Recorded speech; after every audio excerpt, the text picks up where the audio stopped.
목적을 붙들라라는 제목으로 하나님의 말씀 증거하도록 하겠습니다.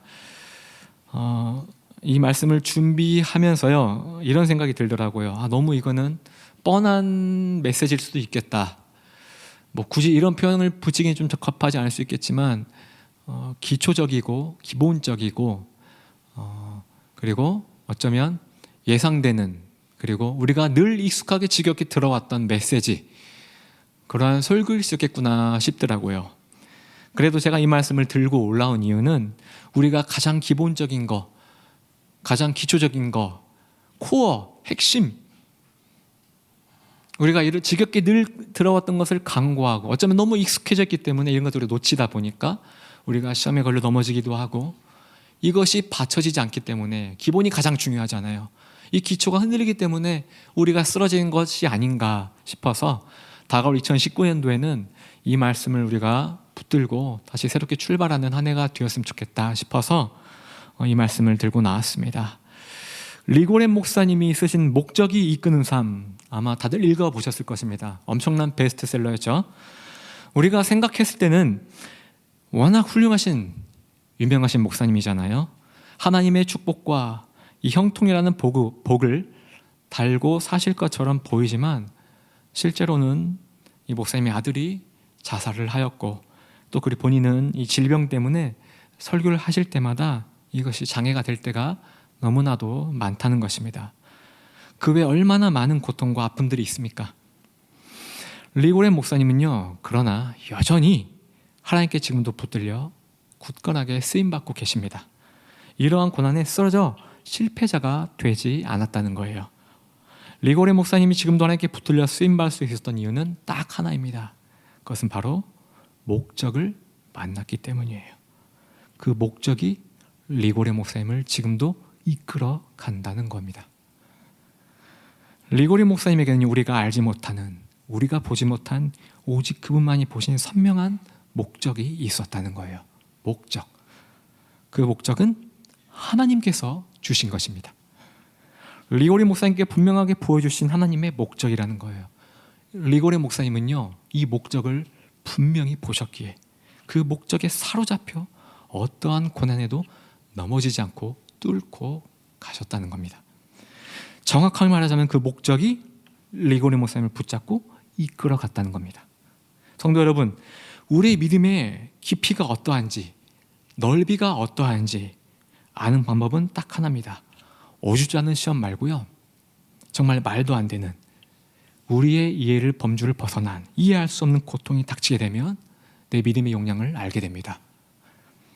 목적을 보고 깨닫게 되면요, 더욱 하나님께 붙어 있게 됩니다. 반대로 우리가 목적을 알지 못하게 되면요, 이런 사람들은 이해할 수 없는 고통이 닥치게 되면 내 마음에, 우리가 원하는 마음의 길을 가기 시작한다는 거예요. 내 마음에 원하는 말을 하기 시작한다는 거예요. 내 눈에 보이는 대로 행동하기 시작한다는 거예요. 이해할 수 없으니까요. 내 이해력은 감당이 안 되니까요. 벌어진 일들에 대해서 우리가 할 수 있는 것은 원망밖에 없다는 겁니다. 이해할 수 없으니까, 감당이 안 되니까 우리는 하나님을 욕할 수도 있다는 거예요. 주변 사람들에게 분노할 수 있다는 겁니다. 또한 내 자신을 저주할 수 있다는 거예요. 이것은 너무나도 당연한 결과입니다. 왜요? 목적이 없기 때문에. 바꿔 말하면 목재가 주체가 내가 되면 망한다는 겁니다. 하나님께서 태초에 천지를 창조하시고요, 에덴 동산 중앙에 무엇을 심으셨죠? 하나님의 목적을 심으셨습니다. 바로 선과 악을 알게 하는 하나님의 능력, 하나님만의 고유 영역, 바로 선악과. 선과 악을 분별하는 것은 심판자 하나님이시죠. 너희가 이것을 침범하는 것은 곧 너희가 하나님이 되겠다는 뜻이다. 교만이다. 죽음이다. 그러나 이 하나님의 목적, 선과 악을 분별하는 이 고유 영역을 아담과 하와가 침범했습니다. 하나님의 목적이 사라졌습니다. 이들에게 목적이 사라지니 어떤 결과가 왔죠? 벌어지는 모든 일들에 대해서 이것은 선이야, 이것은 악이야, 내가 심판자가 된다는 거예요. 내가 결정권자가 된다는 거예요. 상황에 따라서 나의 생각과 마음이 좌지우지되고 나의 소견대로 사사기의 말씀을 빌어서 나의 소견대로 행동하고 죄만 짓는 존재가 되었다는 겁니다. 이것이 우리의 연약한 모습이라는 거예요. 성도 여러분, 노아를 보십시오. 노아는 분명한 목적을 만났습니다. 그 목적이 무엇이죠? 바로 하나님의 약속의 말씀이에요. 약속의 말씀. 사람들은요, 노아를 비난했어요. 왜 비난했죠? 그들의 목적은 하나님의 말씀이 아니었기 때문이에요. 그들의 목적은 뭐였죠? 그들끼리 모여서 수군수군 되는 거였어요. 노아를 수군수군 되는 그 맛에 모여서 죄를 짓는 거였어요. 우상을 숭배하는 거였어요. 그들은 이것에서 만족을 얻었다는 거예요. 오늘 본문 말씀처럼요, 보이는 대로 마음이 기뻐하는 대로 살았던 자들이라는 겁니다. 즐거움의 기준이 하나님이 아니라 바로 자기 자신이었다는 겁니다. 본문 말씀 끝부분에 뭐라고 기록되어 있습니까? 그러나 하나님이 이 모든 일로 말미암아 너를 심판하실 줄 알라. 아멘. 하나님 말씀이라는 목적을 붙들었던 노아 가족을 제외한 나머지 사람들, 하나님이 내리신 홍수 심판에서 다 깡그리 죽임을 당했습니다. 목적이 없는 자들의 열매예요. 요셉은 꿈을 통해 하나님의 말씀 목적을 발견했죠. 역시 이해할 수 없는 고난이 찾아옵니다. 그것도 바로 가까운 가족과 형제들에게서. 그뿐만이 아니죠. 애굽으로 팔려갑니다. 고난은 계속됩니다. 그런데 요셉이 좌절하고 하나님을 원망했다는 내용이 성경 어디에 있습니까? 한 군데도 없다는 거예요. 요셉은 하나님이 주신 말씀, 목적, 그가 봤던 비전, 하나님의 목적을 끝까지 붙들고 신뢰했다는 겁니다. 목적이 노아를 이끌어 방주를 완성하게 했듯이 목적이 요셉을 넘어지지 않게 이끌어 갔다는 겁니다. 목적을 끝까지 붙들었던 요셉, 하나님이 그에게 얼마나 많은 형통의 복을 부어주십니까? 또 한 사람 예를 들어보겠습니다. 여러분들 아주 잘 아시는 팔다리가 없어 몸만 가지고 태어난 닉 부이치치, 많이 들어보셨죠? 그는 어렸을 때요, 수차례 목숨을 끊으려고 했대요. 왜 이런 불편한 삶을 살아야 하는지, 또 이렇게 낳은 부모를 원망하기도 했겠죠. 숱하게 눈에 보이는 대로, 그저 마음이 원하는 대로 불평하고 원망한 결과 자살을 택했다고 합니다. 그런 그에게 하나님은 목사님을 보내셔서 닉 부이치치의 목적을 알려주십니다. 닉 부이치치를 향한 목적을 목사님을 통하여서 보여주셨다는 겁니다. 닉은 그 목적을 발견했습니다. 보았다는 거예요. 그 목적을 발견한 닉, 엄청나게 변화가 됩니다. 여러분, 제가 굳이 설명 안 해도 아시죠? 지금 닉이 어떻게 쓰임받고 있습니까? 어마어마하죠. 중요한 거는요, 닉 역시 목적에 이끌리는 삶을 지금까지 살고 있다는 거예요. 그가 왜 장애로 태어나는지 우리는 다 이해할 수 없어요. 우리는 설명할 수 없습니다. 분명한 것은요, 우리가 붙들어야 할 것은 닉이 분명한 목적을 알게 되니까 우리가 이해할 수 없고 설명할 수 없는 장애와 고난을 다 뚫고 딛고 일어섰다는 겁니다. 닉 한 사람을 통해서 전 세계 수많은 사람들이 용기와 희망을 얻게 되는 도구로 쓰임받고 있다는 것을 우리는 주목해야 한다는 거예요. 이것이 목적이 우리에게 주는 위기요 능력이라는 것입니다. 저는 오늘 본문 말씀의 청년이요, 이 청년을 10대, 20대들에게 주시는 말씀이라고만 생각하지 않아요. 얼마 전에 우리 황은호 목사님께서 그 잠언 말씀을 통해서 이 말씀을 잠깐 풀이를 해주셨습니다. 그때도 이렇게 말씀하셨는데 제가 다시 한번 복습차 말씀을 드리겠습니다. 이 본문 말씀의 청년, 이 청년은요 10대, 20대들에게만 겨냥한 말씀이 아니에요. 우리 모두에게 주신 말씀입니다. 실제 우리는 숫자적으로, 외모적으로만 성숙해져 가는 거지 우리는 아직도 주님 앞에서 철부지 망아지라는 거예요.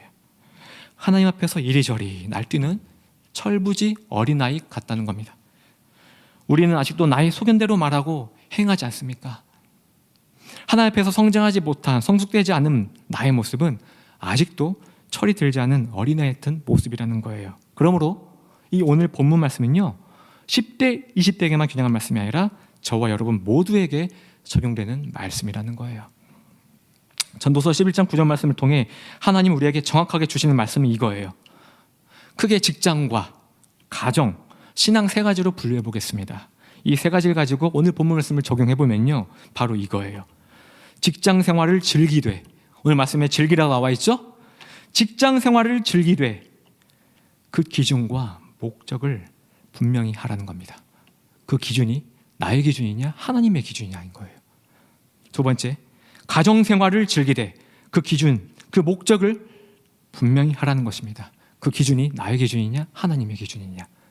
세 번째, 신앙 생활을 하되 그 기준과 목적을 분명히 하라는 것입니다. 그 기준이 나의 기준이냐 하나님의 기준이냐 하는 거예요. 이렇게 분명한 목적이 없으면 직장에서 만나는 문제에 쓰러질 것이고 보는 대로 말하고 행하게 될 거라는 겁니다. 세상과 구별되지 못하는, 세상과 타협하는 맛을 잃어버린 소금과 같은 그러한 직장이 될 수 있다는 거예요. 분명한 목적이 없으면, 하나님의 기준이 아니면, 하나님의 목적이 아니면 가정에서 만나는 모든 문제에 낙심할 것이고 아내와 남편, 자녀들 모두 보는 대로 내 소견대로 말하고 행하고 결국에는 자칫 하나님을 떠나는 가정이 될 수도 있다는 겁니다. 분명한 목적이 없으면 어떻게 되죠? 교회 안에서 만나는 문제로 시험에 빠집니다. 교회를 분열시키는 장본인이 내가 될 수도 있다는 겁니다. 성도 여러분, 요셉이 본 목적은요, 그를 먼저 애굽으로 보내 준비시키시고 가족을 구원하는 거였습니다. 노아는 방주를 짓게 하여 구원하는 일이었습니다. 닉부이치치는요, 자신보다 나은 조건을 가진 자들에게 용기와 희망과 회복을, 도전을 주는 것이 그의 목적이었어요. 이들이 바라본 목적을요, 저와 여러분도 바라볼 수 있어야 한다는 겁니다. 그렇다면 우리가 바라봐야 할 목적이 있습니다. 그 목적이 무엇입니까? 여러분은 하나님이 아들을 희생시켜서 건지신 존재들이죠.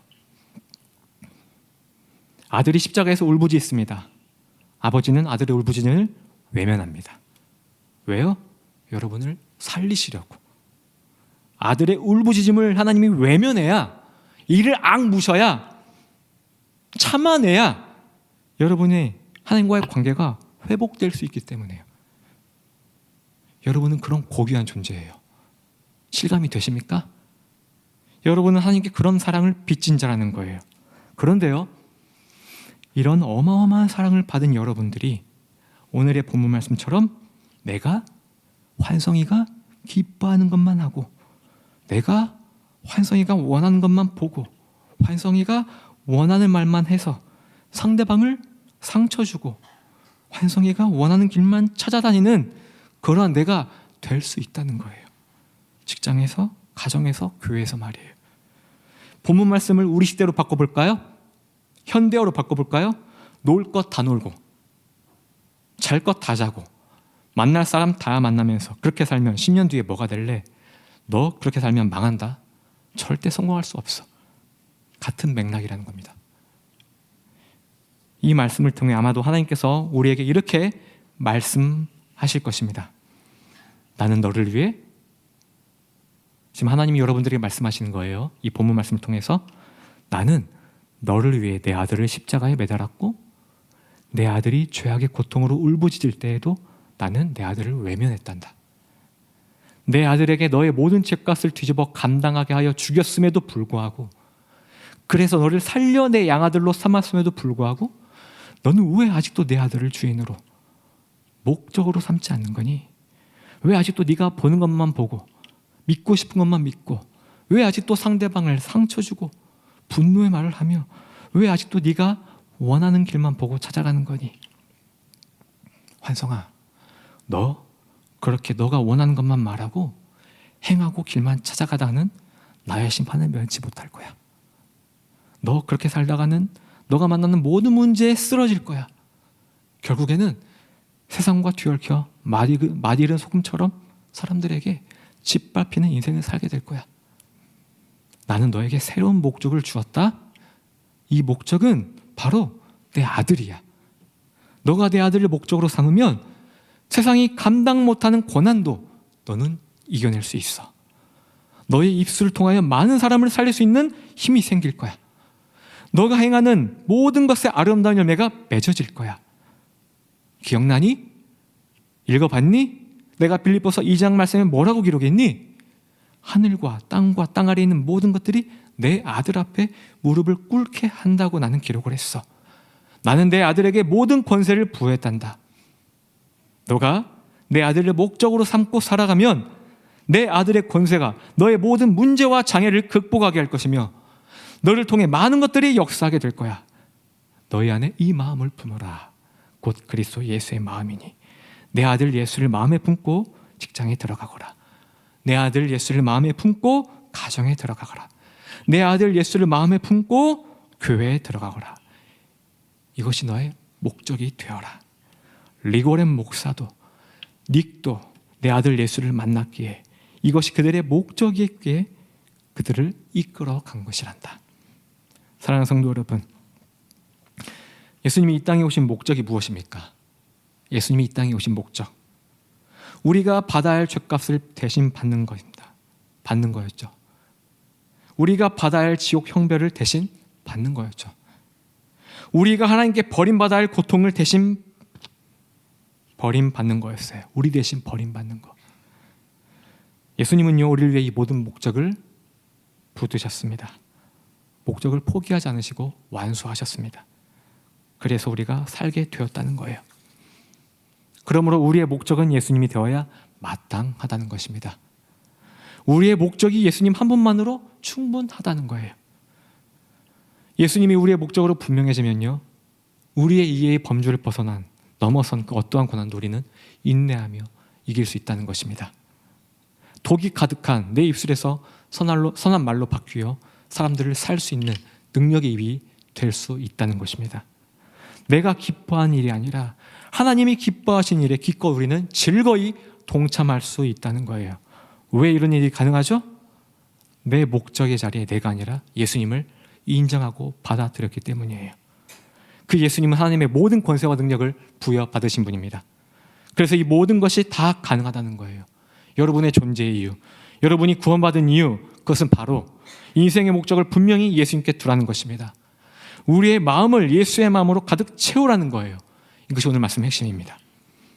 여러분의 주신 하나님의 말씀입니다. 이 말씀 앞에 믿음으로 아멘 하시고 순종하시기를 예수님의 이름으로 기도드립니다. 2019년도에는요,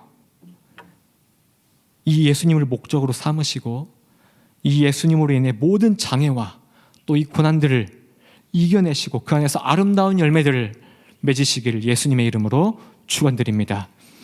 우리 이 시간 하나님께서 그의 아들 예수님에게 모든 권세를 주셨다고 하셨습니다. 빌립보서 2장 5절 이하의 말씀이죠. 이 시간 우리 모든 이름 위에 뛰어난 이름 찬양하시고 이 말씀 붙들고 우리 다 같이 기도하도록 하겠습니다.